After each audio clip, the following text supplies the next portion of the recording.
Welcome. This is Real Healing, Real Awakening with Phil Golding.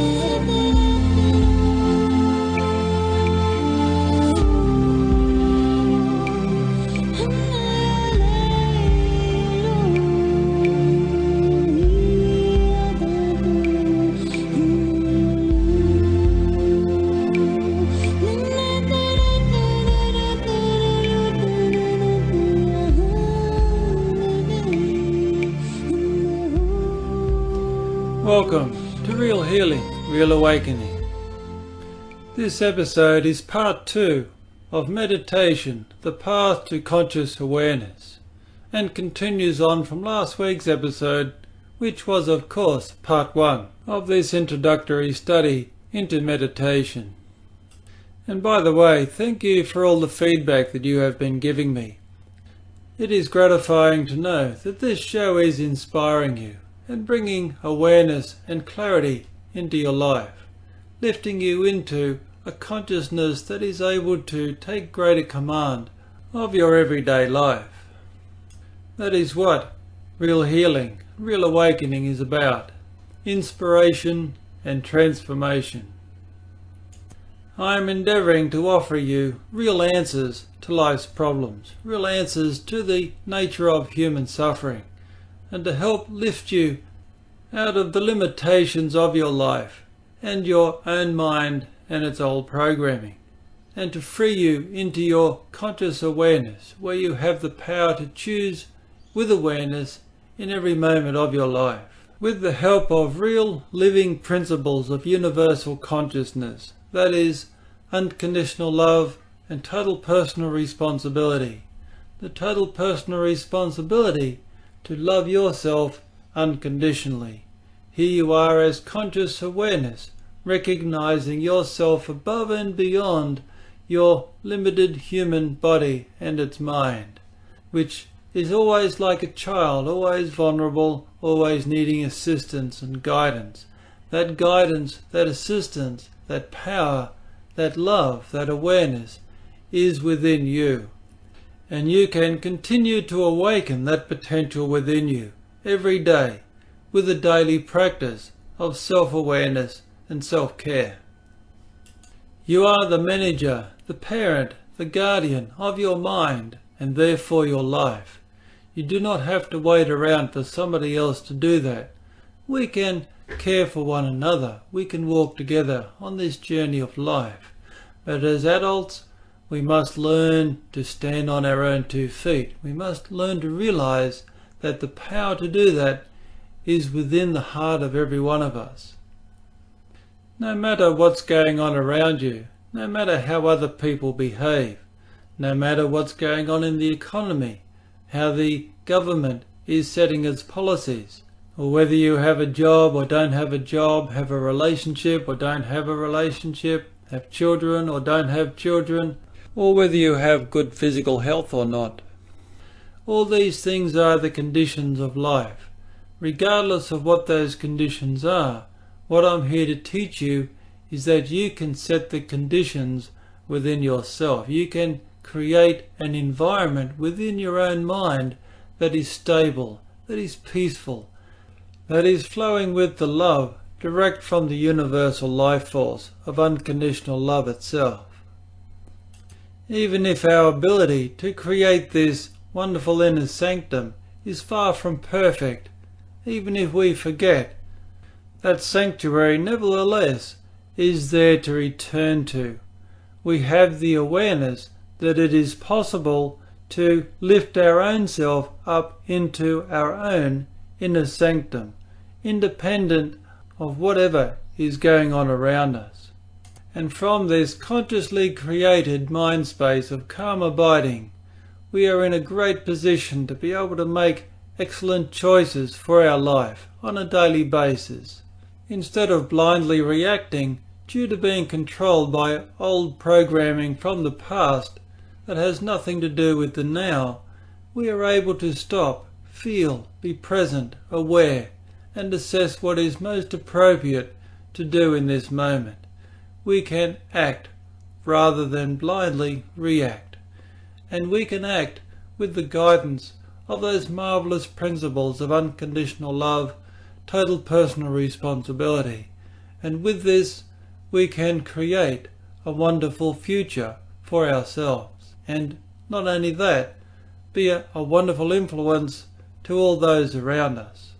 So in this episode devoted to an introduction in meditation, we will continue to develop, to create, to know how to build that inner sanctum within our own minds. Nacha kinchi loke upadiyati evaṁ kho bhikkhave bhikkhu dhammesu dhammanupassī viharati panchasu nivaranesu.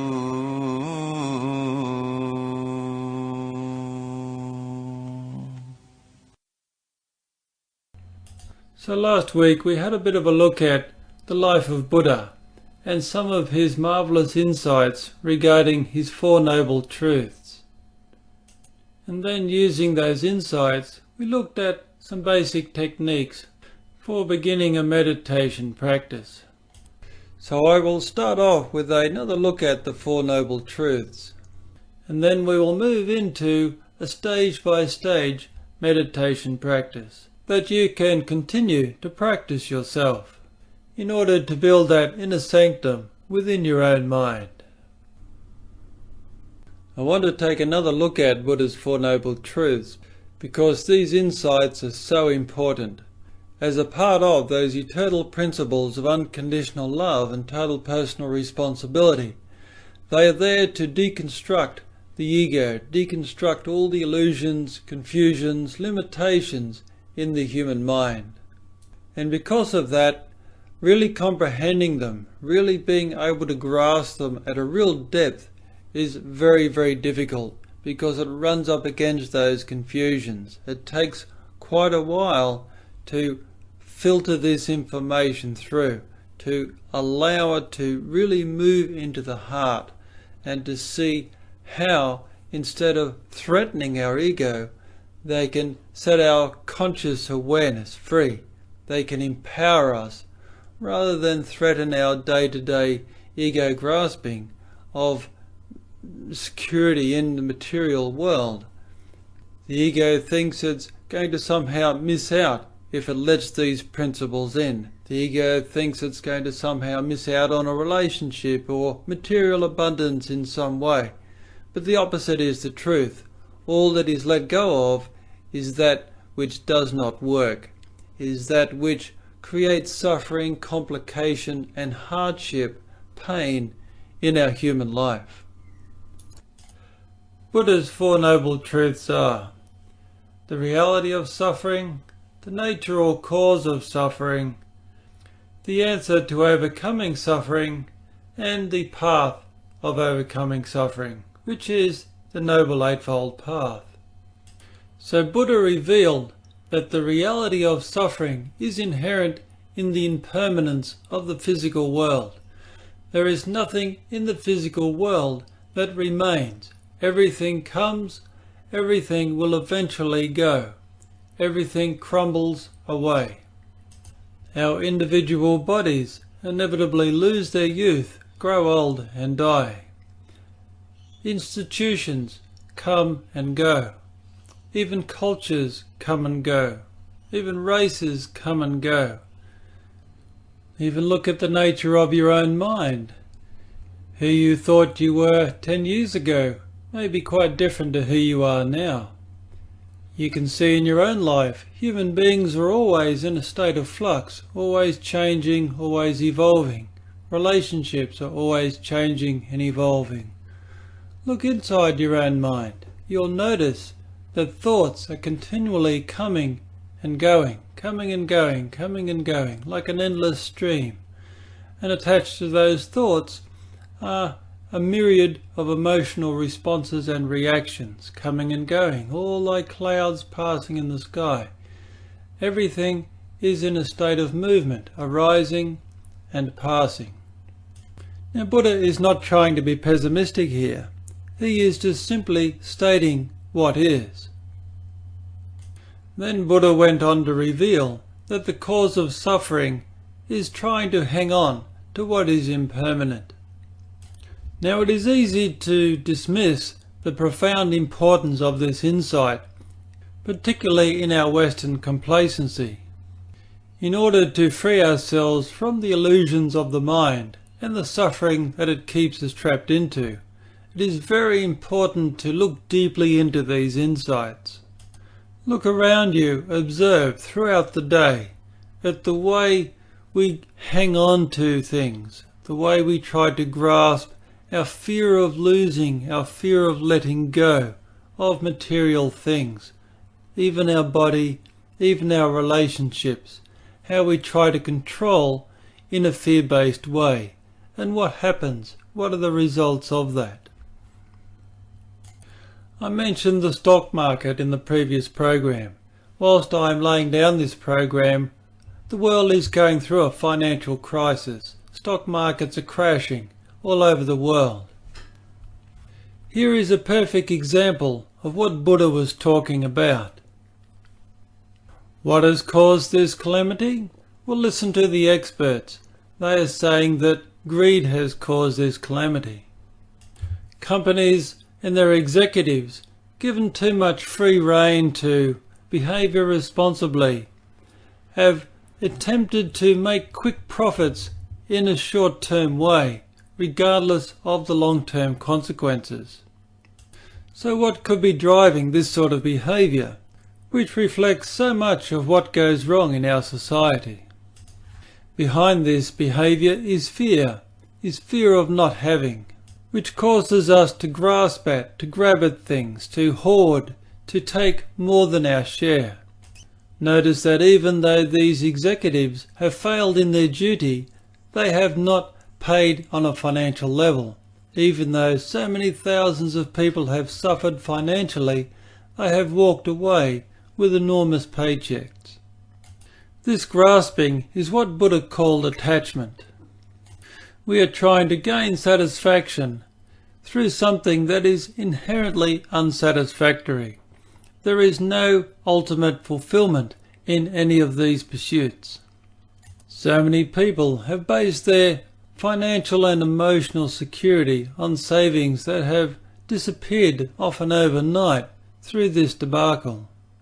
Our peace of mind becomes attached to a material thing, a certain amount of dollars, let's say, in a savings bank, and when that is gone, we are suffering, we are upset, we are afraid. Then we are angry at the executives, their greed. What, they've got away with it again? Look at the wages that they have now. They're not suffering. They're home free. Everyone is without. They've got all our money. How can they? I am so angry. Ah, there's the other side of suffering. Anger, which Buddha called aversion. So this is what he was pointing out, the two sides of the one coin called suffering, attachment and aversion. Attachment trying to hang on to that which is impermanent, aversion is hating that which is impermanent. Inevitably everything comes and goes. We're running after it or running away from it in the form of aversion or hate. Revealed in the 6th episode of Real Healing, Real Awakening, called Taking Charge of Your Life, which took a philosophical look at enlightenment, reincarnation and karma, I revealed that even those executives will reap what they sow. Everybody learns from their experience. Inevitably, everybody wakes up. Not much compensation, you may say? Well, in reality, you have the control, the power, the guardianship over your peace of mind, your state of being, right in this moment. Not that company executive. So why give it to him? You keep it. You take charge of it. That is what these insights are all about. And inevitably, that peace of mind will lead to your quicker recovery, materially and emotionally. In the third insight of the Four Noble Truths, Buddha revealed the answer to this suffering. Basically, he said, stop, be still, watch, observe, instead of reacting, instead of being caught up in all of this. Step back a bit in your mind, be still and watch, and see the unreality of it all. And in this process, we discover another level to our being that we didn't even know was there, because we were too busy chasing after the material world or running away from it. What we discover is our ability to observe, and through that we realize that our mind is choosing on some level to react, when in fact we can just as easily, not so easily when you think of it as habit, but we can choose to not react. We discover that we have an enormous level of power in this experience. He discovered that within every human being is the power of consciousness, and the power of consciousness is in its ability not to be controlled by this impermanent world. Now Jesus also spoke of this, and I like to bring Buddha and Jesus together as master teachers in this sort of wisdom. He mentioned building your house on rock, not on shifting sand. And there's another marvellous saying in the Christian doctrine, and that is God really communicating to us in these words, be still and know that I am God. You think about that. That is saying the same thing. Be still, know that there is a more powerful force here at work that you can find sanctuary in. The doorway into this ultimate power is your conscious awareness, transcendent, detached, above all that comes and goes in this world, all of this impermanence of the physical material world. It is that point of consciousness, the doorway into ultimate power, that is the seat of meditation and the power of meditation. It is connecting to this through letting go, and being the observer enables us to start to draw from this ultimate power. We literally open up another dimension in our own mind. Now that doesn't mean that we should reject this world. That, of course, is falling back into aversion. And in saying that, because the world is impermanent and therefore not real in a permanent sense, that doesn't mean that our experiences in this world is not real. We are here as physical beings, as consciousness united with this physical being to participate in this world. But what we must learn to do is to participate with our full potential of consciousness. When we do that, we are able to bring forth the ability to create that which is beautiful, positive, constructive, that is going to bring heaven on earth, if you like. Sound all very idealistic, you may think? Well, why not? As I have said previously in other programs, if you're going to go somewhere, why not go the ultimate destination? If you really want to get a long way, aim for the furthest, highest ideal. That way you are going to tap into the ultimate power and achieve the greatest results. It's about accepting your humanness along the way. We are journeying towards those ideals. It's not about being ashamed or judging ourselves if we don't live up to them on a daily basis. We are simply doing our best, setting our intention to live these ideals as best we can, and every day learning from the experience. And here is the middle way that Buddha talked about in practice. We are not indulging in aversion, we are not hating the experience, we are accepting the experience, we are embracing the experience. But we are also, on the other side, doing our best not to become attached to the experience. For instance, a relationship. We all have relationships in one way or another, but we cannot control another individual.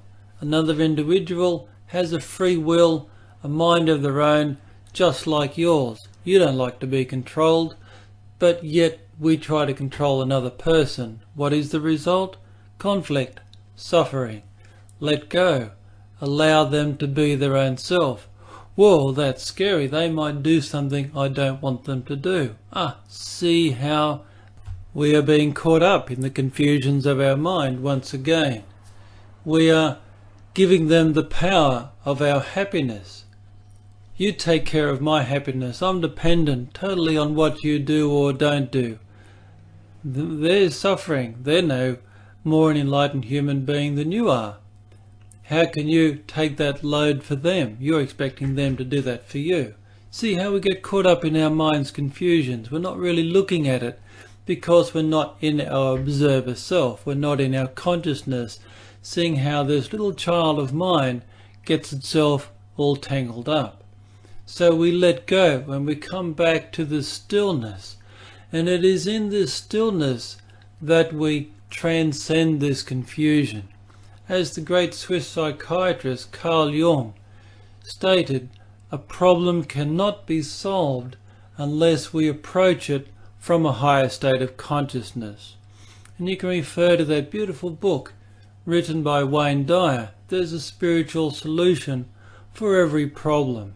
We are talking here about the need to move into a higher state of consciousness in order to find a path through human confusion, in order to cut through the fears, the grasping of our childlike human nature. There is another way, and suffering, as Buddha pointed out, is not necessary. And the central tenet in Buddhism, just as it is in the 5-step process that I teach, which is just simply another way to look at what is called the Dharma, is that if you want to master life, if you want to be the master in this physical world, if you want to be in control of your life, be the master first of your own mind. Once you know how to take mastership of your own mind, all the answers to how to live successfully in this world without suffering are right there before you.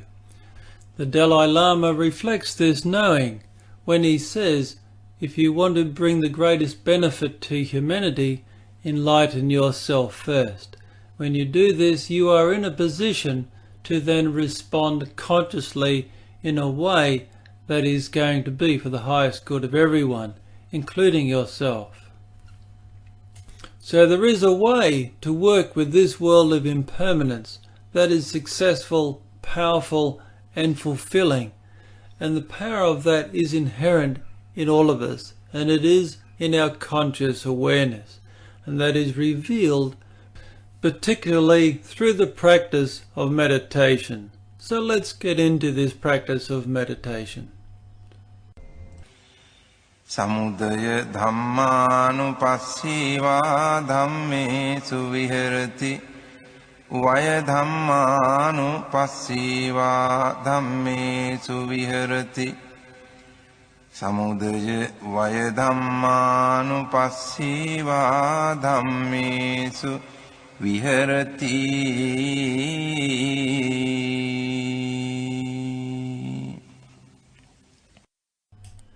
Now, I spoke last week about the importance of using the breath as a central point of concentration. Meditation is a form of yoga, and the breath is central to every yoga practice.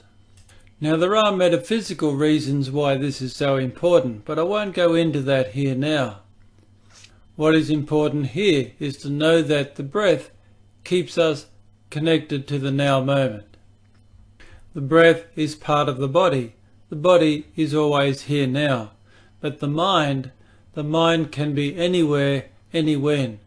Due to the power of its imagination that is driven by fear, the mind gets itself lost, trying to control the past with regret, trying to control the future with worry, trying to interfere in other people's minds by controlling other people.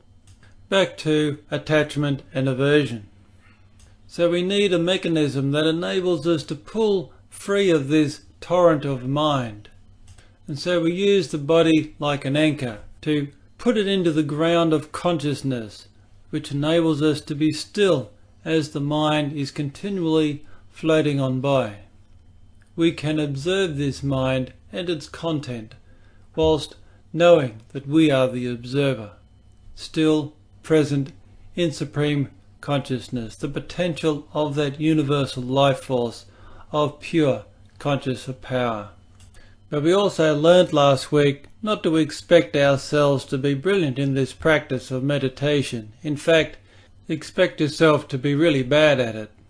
Expect to be amazed at how out of control this mind is. Your own mind, and yet you have very little control over it.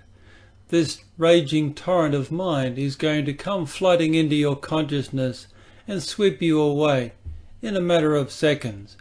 But you have set an intention to concentrate on the breath and know yourself as the observer. So as soon as that awareness resurfaces, I've been swept away, I've lost my center.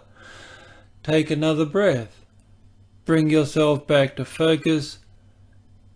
Be calm, be present, watch and observe. Now I'm going to add another very important element here that is essential to link to your conscious awareness, and that is to be the ideal. Now I mentioned in the very first program that I did that it is important not to just try to love unconditionally, but to literally be this love. We are being this love when we try to take care of ourselves with loving kindness. We are being the representative of love to our own human self. Now here you are being the power of consciousness. It is the same thing. Consciousness is unconditional love, total personal responsibility.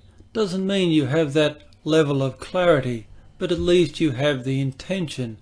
What you are doing is endeavoring to identify with those principles, that ultimate universal consciousness. And you're building a level of awareness, even if it's just intellectual. But as you're sitting, breathing, observing, you're doing it from the position of at least taking on board the concept that consciousness needs nothing. It is complete in itself. It is embraced in the sanctuary of universal consciousness, the life force of unconditional love.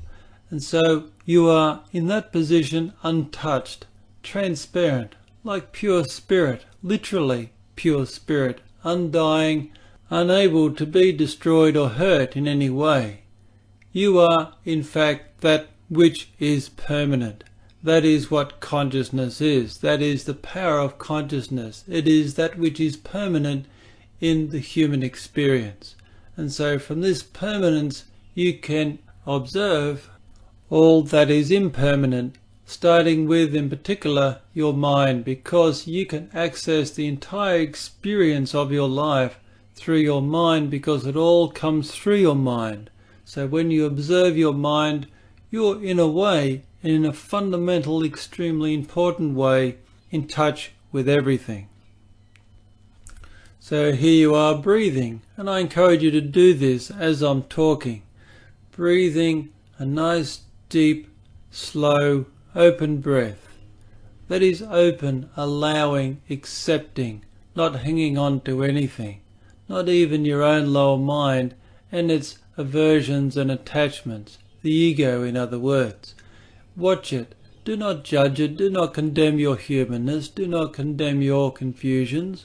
You are the observer. You are above all of this. In a sense, it's like you are that which has already completed its journey, observing this child of mind within you, this human self, with compassion, like a loving guardian, a loving parent. And what you're doing is getting to know yourself. The first point of meditation is awareness. Even before we can really make any real changes in our life, the first step is to become aware. And as this awareness grows, insight grows, and then the ability and the power and the determination to make a different choice starts to arise. And inevitably in that moment we can stop the old program and make a different choice. Sometimes it's just to stop and freeze. We don't really know what to do, but that's a progression. We've actually prevented ourselves from going any further with that old program, and then we might go away and think about it for a while. Oh, that's what I should have done.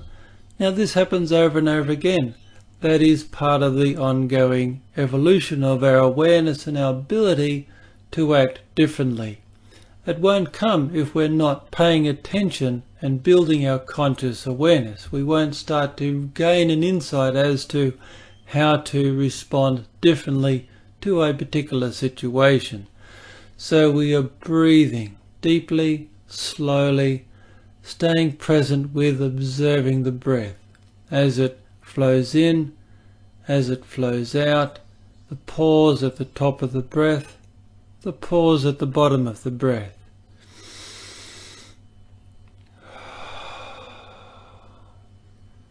Being the breath, drawing all your concentration into the breath, letting everything else go. Imagining as the one identifying as that pure consciousness, that is all that really matters. That is the ultimate reality. Everything else is a dream. It's impermanent.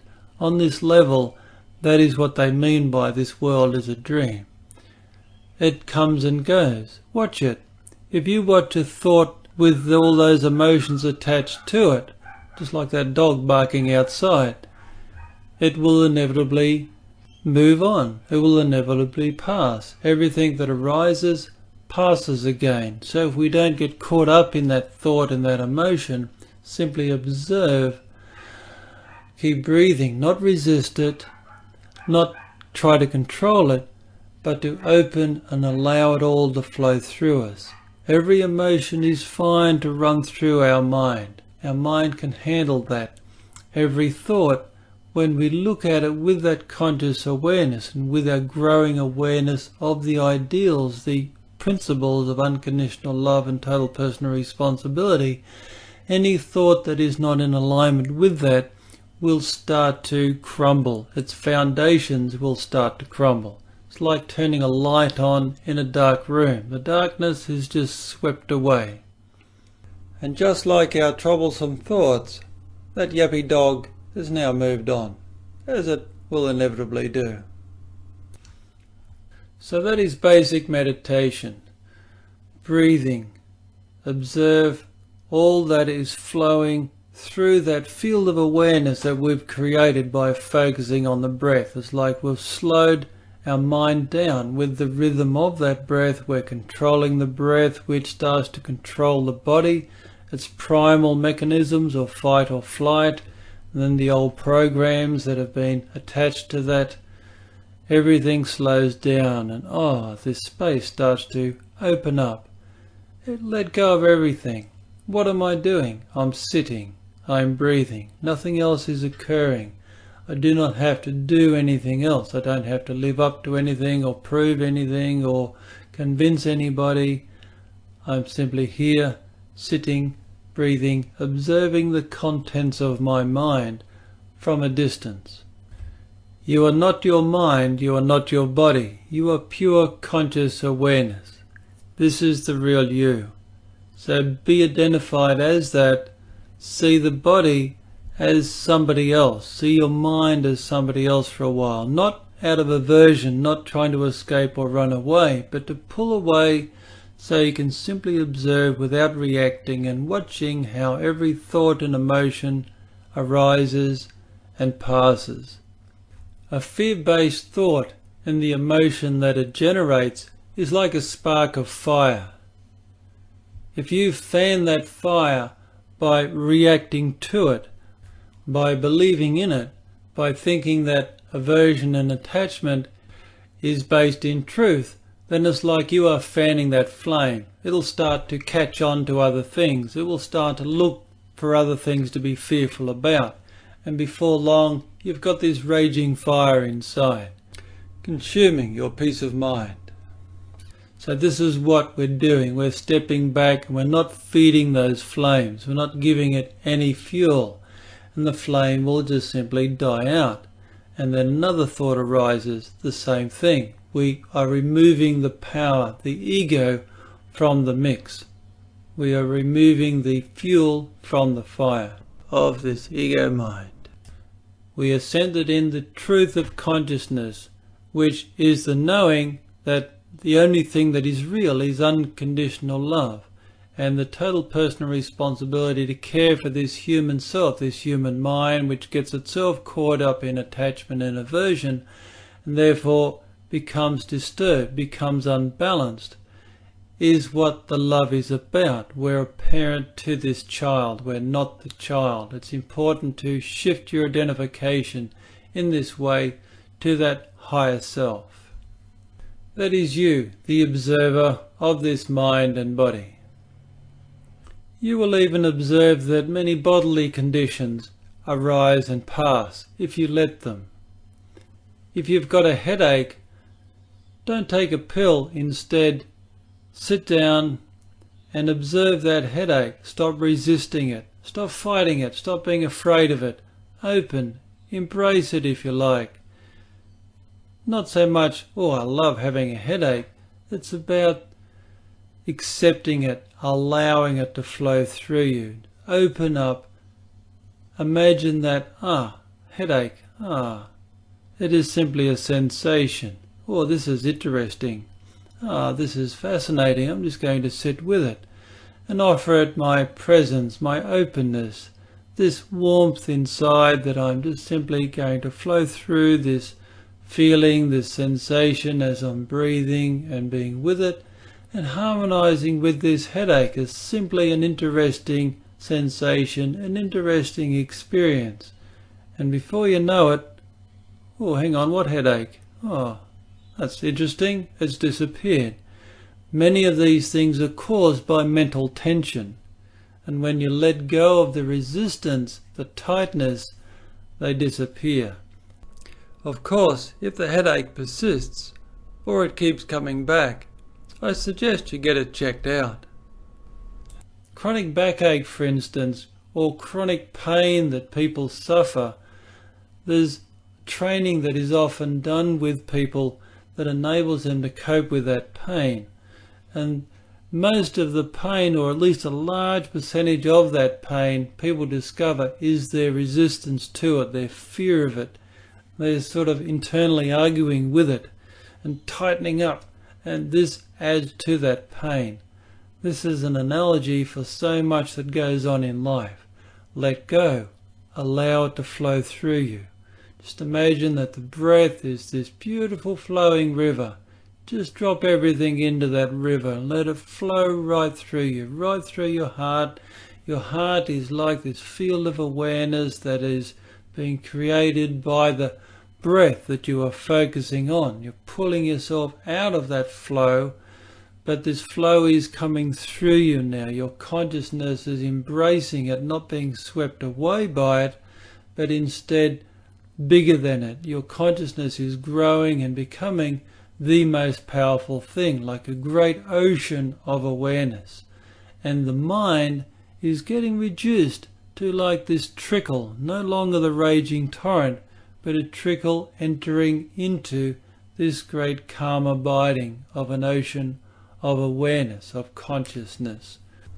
And flowing through you, carried by that beautiful river of awareness, that river of allowing, of accepting, of flowing, which is a part of that ocean of awareness, allows everything within us to free up disturbed emotions, troubling thoughts, attachments of this or that, or aversions of this or that.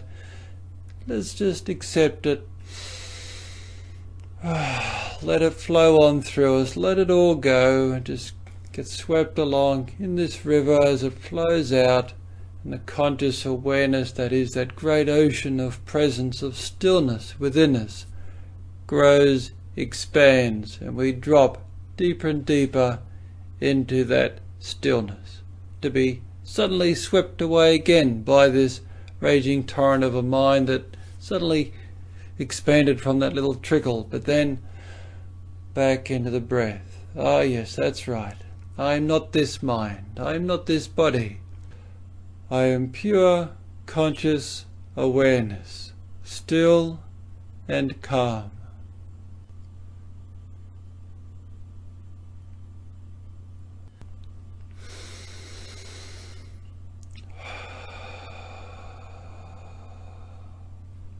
Breathe.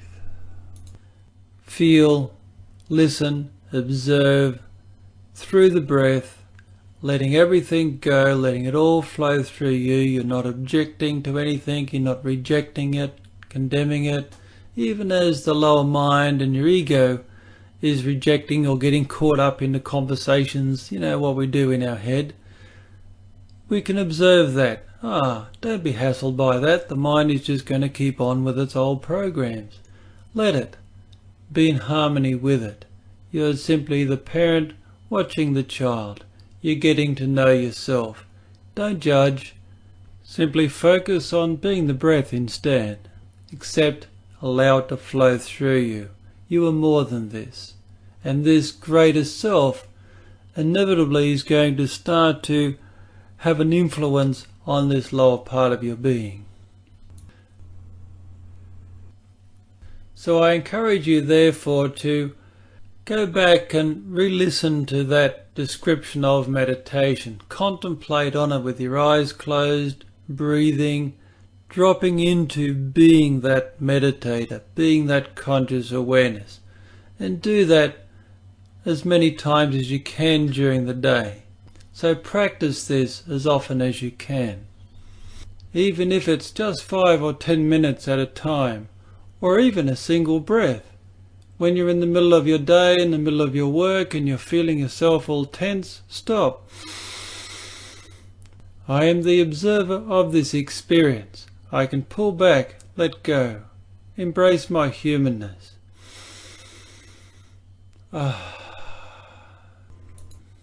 Just like resetting the program to one that works, that comes from the higher consciousness.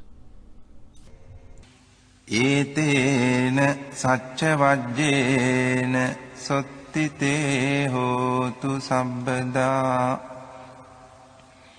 Etena saccavajjena sottite hotu sabbada. Etena saccavajjena sottite hotu sabbada.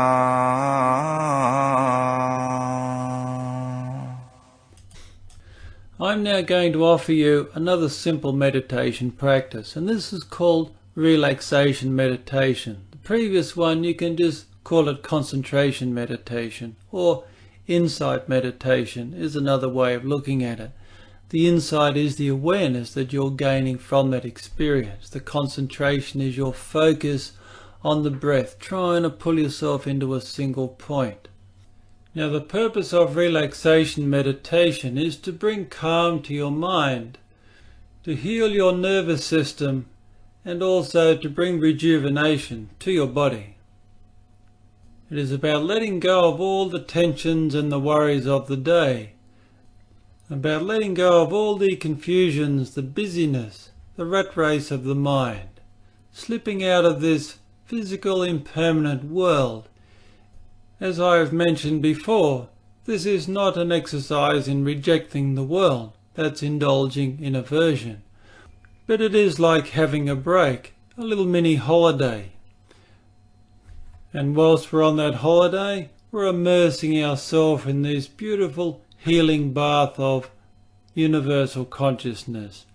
Unconditional love, in other words. Even if we can't feel it as that, simply letting go and conceptually offering ourselves to this universal consciousness is enough for it to have an effect. Now normally it is important in meditation not to fall asleep, or to do your best not to fall asleep. But sleep is important anyway. If your body needs to sleep, sometimes even in normal meditation, if you've got the time, just let it. When you're sitting up and the intention is to meditate, often the sleep doesn't last any longer than 15-20 minutes. When you come back out, just get back to your breath, back to meditation. You'll find you're so much more alert. But in this relaxation meditation, feel free to fall asleep. That is okay. It's important to just fully relax and let the body rejuvenate. And if you are staying conscious throughout the experience, then make the most of the concepts that are run past you and use your imagination in a positive way to bring these healing forces through you, to merge with that universal consciousness.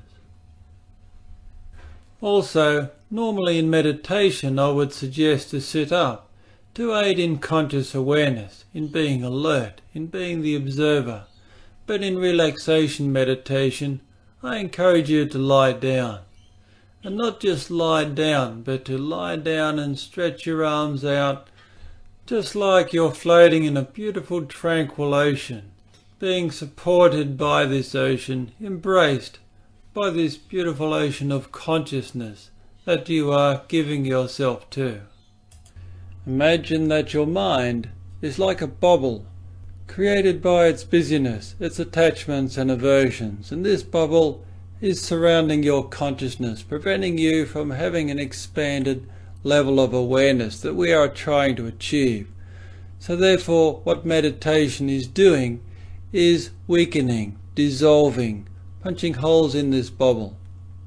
And it is essential to do this because we are like a fish in this majestic ocean of supreme consciousness, and it's this bubble that captures us, that keeps us inside it and prevents us from being able to merge with this greater ocean of consciousness. So we want to dissolve that bubble so we can merge back into pure conscious awareness. So the relaxation meditation enables you to do this, just as the previous one did. But this is particularly about resting the mind, rejuvenating your nervous system and your body. And I will give this particular meditation guidance a specific starting point, so you'll be able to block it off in your recording and repeat it to yourself when it comes to doing the relaxation meditation. So let's start the meditation now. Now that you have found a nice quiet place to lie down and relax, spend some time stretching out and being comfortable. Now move into your breath. Merge your consciousness with the rhythm of your breath, slowing your breath down to a nice, steady, slow rhythm.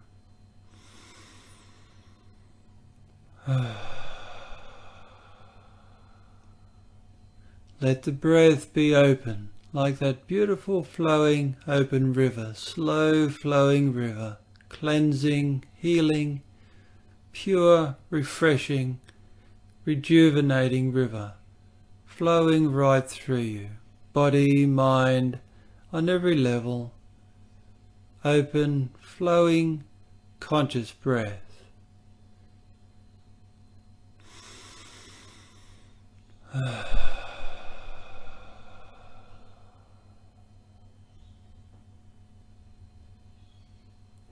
You are conscious awareness, pure conscious awareness. You are not this body or this mind. You are the guardian of this body-mind. And you are giving it a rest, placing it in a state of suspended animation, if you like. This open flowing breath is a signal for everything to be slowly winding down. Imagine that you have come to the very end of your life. There is no more to do. You have taken your last physical mortal breath. But this is not a fearful thing. It's a letting go. It's a knowing that you are now emerging back into the pure ocean of conscious awareness. The Supreme Universal Life Force is the most beautiful, blissful sanctuary there is. It is ultimate life. And so you are letting go of the physical, the limitations, the restrictions, and like a bird being released into freedom. And because your physical body is passing away, you have passed on, you have slipped through a portal, a dimension, a threshold. There is nothing more to do in this world. All business has been taken care of. It's a conscious letting go. Everything has now been handed over to the Universal Life Force. It will all be looked after. Your responsibilities are over. The journey is complete. Letting go now. Nothing more important in this world. It's all finished. It is all complete. It is now emerging into the freedom of spirit, of soul, of pure Buddha nature, of pure conscious awareness. And there are residuals of mind that are left, but just let them flow through you. Do not pay attention to them. You are free now. Let the mind wind down. Let go of your focus of that. It is no longer important. It's behind you now. It is in the past. It is no longer in existence in the now. You are free now, letting go, spreading out. Your physicality is falling away. You are now becoming lighter and more transient, transparent. You are the breath, this beautiful energy of breath flowing in and out. And in this in-breath you're opening, receiving, merging with universal consciousness. And with the out-breath, you are letting go. It is washing away all the residuals of your human life. You are handing it all over to Universal Life Force, to God, to Christ, to Buddha, whatever inspires your heart, wherever your sanctuary is. Just pass it on. You no longer need it. You are free. Breathe. Let go. All that matters now is the flow of the breath, which is the universal life force flowing through you. And you are sinking into it, or transcending into it, merging with it, becoming lighter, becoming spirit. The physicality, the residuals are there, but it doesn't matter. You have given it to the light, to the life force, and you are opening yourself up completely. Your mind, the memory of your body, nothing matters. Only now, only breath, and every breath you take flows from the very source of unconditional love. You are utterly loved, embraced, complete. You are home. You are complete. There is nothing to do, nothing to think, nothing to say, nothing to strive for, nothing to prove. It is all behind you. Surrender. Let go. Breathe. Let go of the body. Every breath, let go. There is only now. There is only this blissful sanctuary. And this sanctuary can be anything that you want. You can transport yourself as spirit now into a beautiful deep forest beside a running stream. Soft grass, beautiful leafy bed, lovely breeze. This is you, a part of you. You merge with this beautiful environment. Peace. Or you may choose to transport yourself into a beautiful ocean, floating in a tropical ocean of tranquility and stillness. Just floating in this ocean, being embraced, submerged, held, rejuvenated. Pure light flowing through you.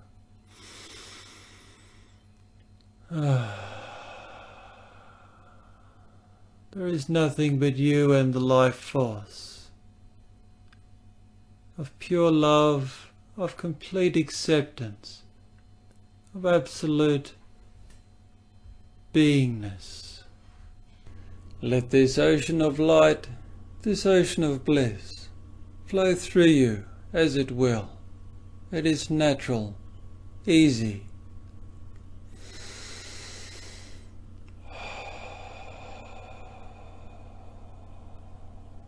Open with the in-breath, utterly surrender with the out-breath. Completely let yourself merge with this ocean of pure life, light and love. Let it rejuvenate every level of your being.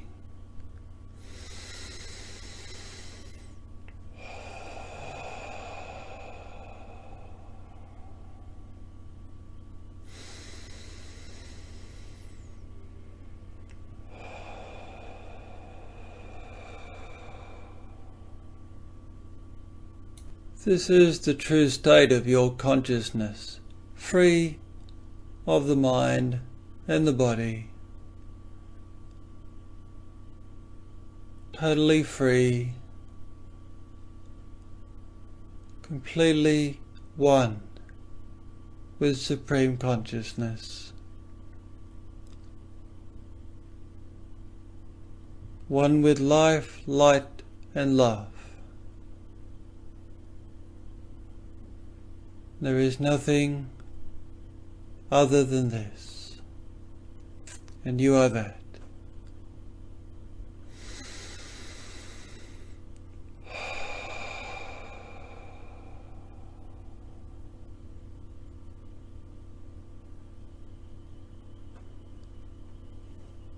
And now that you are rejuvenated, at whatever level that you are able to receive, it is time now to re-enter this physical life, not with aversion, but with joy, in a state of relaxation, in a state of openness.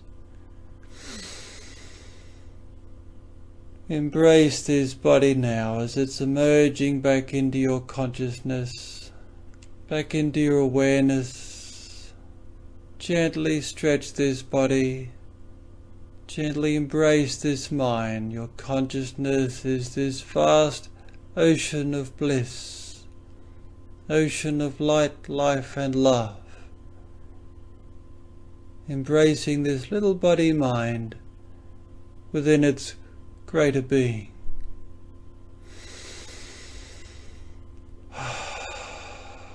Stretching now, embracing your day, accepting everything that comes your way now, with an open heart, with an open mind, knowing that everything is here to benefit you, to teach you, to give you an opportunity to know yourself, to embrace yourself, to love yourself even more.